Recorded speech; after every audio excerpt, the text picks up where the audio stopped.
satellites, so they stay there permanently. Yeah, 100%. Yeah, but yeah, why don't you finish your thought and then shout yourself out again, and then if you want to come back on camera, that's cool. So you can let me do that real quick. Goodbye to everybody. But yeah, let's see here. There we go. Start virtual. There we go. All right, see me? All right. I do. All right, sweet. So, gosh, what we were talking about something right before we were talking about whether or not billionaires were selfish fucking assholes. Oh yeah. You were a social democrat. So yeah, socialist. So as I was saying, so socialism, like I said, Star Trek communism would be the end game for me as far as a financial or economy, society, things like that, where there's less crime in the world. But basically, I think the best way to get there would be through changing capitalism, bringing back some of the pre-Reagan,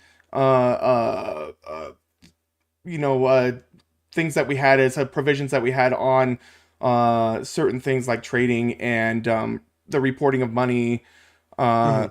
Basically, just putting a check back on capitalism. Because I think that if it goes too rampant, then it will implode itself. And I think that people who are advocates of capitalism should probably see that too, that the direction we're going isn't going to be working out. They always say, socialism's never worked, which is true in a basis, not in a large scale like somewhere in America, right? It's not something that's been realized as of yet. So I think that in order to not completely lose the system we have, we need to make sure that we fix it. And a lot of the... Can I tell you my frustration is I agree with you. And there's just like this theory that while everybody calls Franklin Roosevelt a fucking filthy goddamn redistributive economic commie, that basically fascism and communism were becoming so attractive worldwide that him implementing redistributive economics was what actually allowed America to thrive for another century with the free market system. And so my thing is, I'm trying to wake up like conservatives, social conservatives, fiscal conservatives, and all that kind of stuff, that if you gut a society and then it starts falling apart, you can't be fucking just like bootstrapping while the world is falling apart around you. Sure. There has to be a point where we find a like homeostatic equilibrium that involves like healthy and happy families making decent money so they can afford decent lives, because people who can't afford to survive are like fucking radical rocket fuel. Yeah, they're pawns to be manipulated by radical forces. Well, unchecked consumption on the part of people who own most of everything anyways, when they start hoarding money like they do, it's automatically going to siphon it off from the rest of the country, right? Like, or the working class. And if the working class suffer to the point where they're not working anymore, or they're not producing anymore, or even worse, they revolt against society as a whole, or even violently revolt, what's that going to do for them in the long run? Their game's going to be over. It's going to be like somebody's going to flip the table, basically, is what's happening. So if you want to keep the game going, you're going to have to fucking fix the rules of the game a little bit, Yeah, and then my frustration is just that, like, people are like, oh, well, I'm good.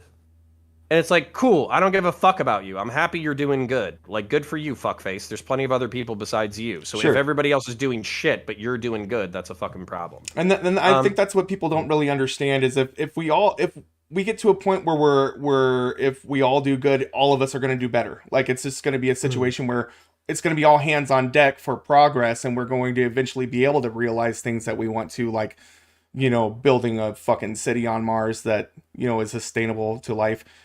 And maybe fixing our own goddamn planet on top of it. So, yeah, I appreciate you. Well, we are wrapping up. I do want to answer chat's questions and concerns and all that kind of shit. So, if you could, I love the conversation. I'm happy that we kept it focused on how we could fix our society through democracy, but also kind of beach balled a little bit over all of our problems. Yeah. And then if you want to shout yourself out and give out your socials again, it would be appreciated. Sure. And, yeah. I'm Qizmhet. You can find me at Vertigo Veritas TV on Twitter, as well as YouTube and Twitch. So if you just search that, I did some big research when I started my channel and made sure that nobody had the same name. So if you just look those things up, you should be able to find me pretty easily. Awesome. Well, thanks, buddy. Thanks for coming on. It was a great conversation. I'm looking forward to doing it again. Yeah, absolutely. And then, yeah, let's do it again. All right. Yeah, maybe we'll see each other on Prime Kais or something like that sometime. Fuck yes. I'm gonna try to adjust my schedule so I can start doing panel shows more often again. So yes, For let's sure. do it. All right, man. Take All it right. easy. Catch ya.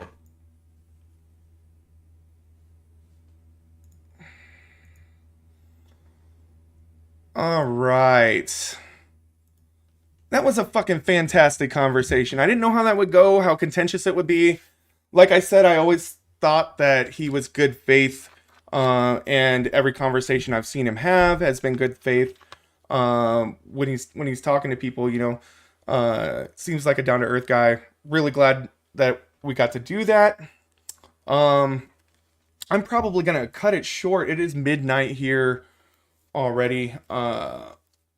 I might just take a little bit of a break and play some video games off stream. My ass is kind of hurting from this chair. I need to get a new one. But thanks, guys. Make sure you hit me up. Give a like, give a subscribe, give a donation if you feel so inclined to do so. Give me money. All right, guys. We'll talk to you soon.